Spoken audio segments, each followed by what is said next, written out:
Taking it to you from Canada, questions, your questions on wind power, wind turbines. Are they effective? Are they sanitary? Are they ethical? Are they healthy? Can they kill you?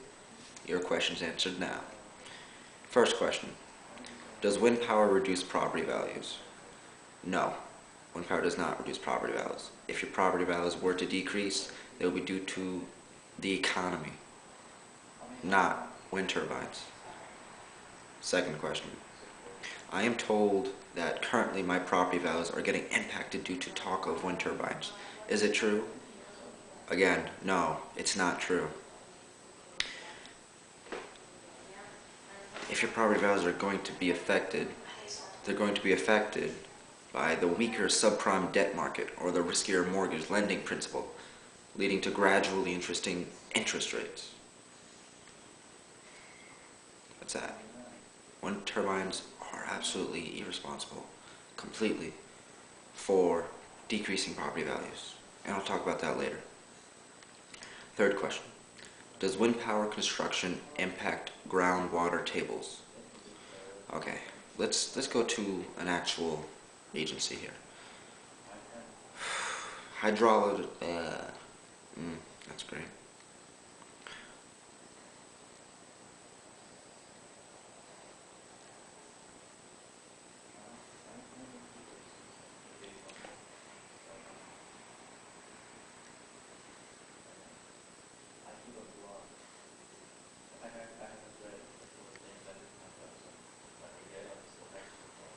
The study of surface and groundwater is the #1 criteria in Ontario environmental screening.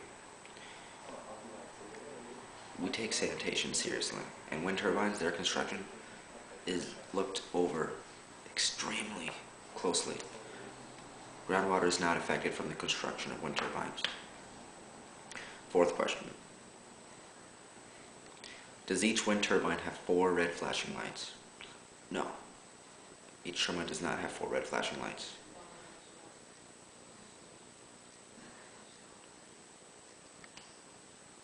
In fact,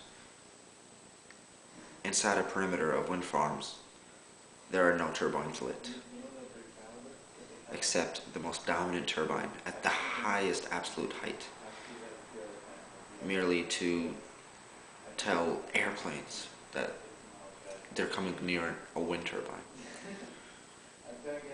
Fifth question. Does living near a wind turbine feel like living near Highway 401 or standing near a helicopter?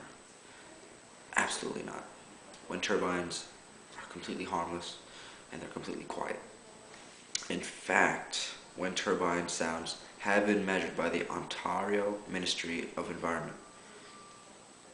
They ruled that it's not a potential threat towards noise pollution. Sixth question. Do wind turbines in future incur massive dismantling costs?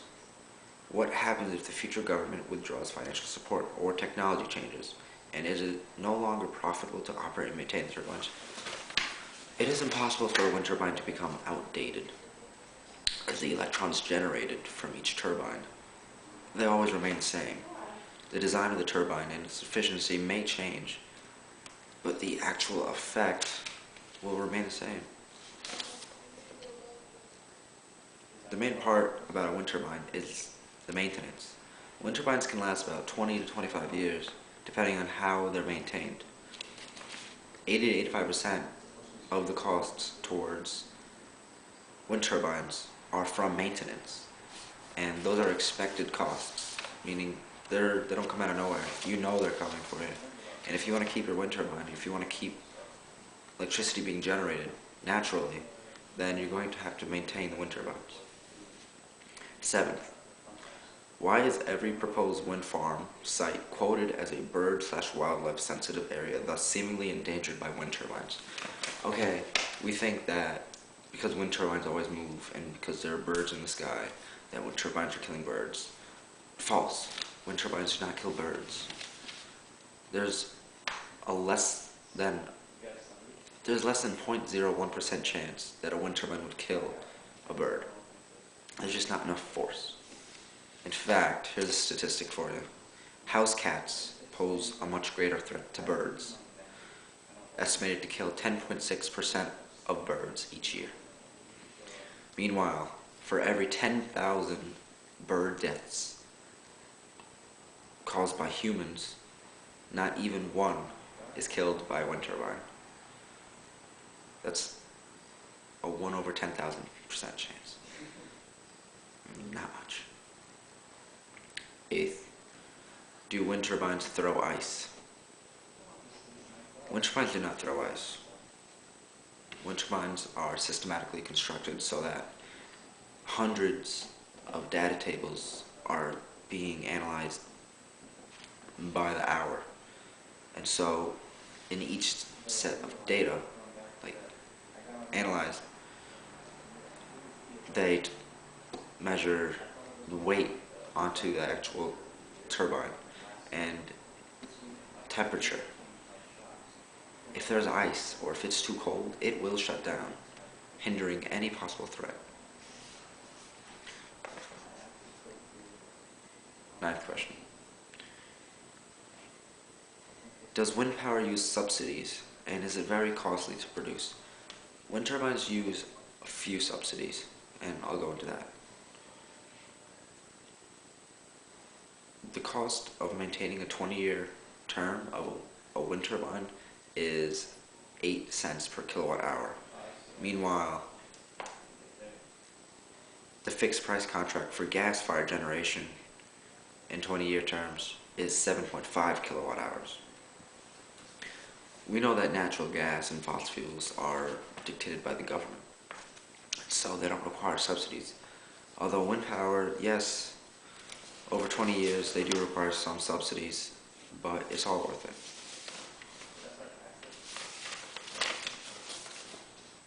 Tenth question. Who supports wind projects? Who doesn't support wind projects? They're an extremely effective method of generating electricity. Public opinion survey shows 84% of Ontarians supporting wind projects. This is in addition to national and local government around the world, leading scientists and researchers investigating climate change, and scientists around the world.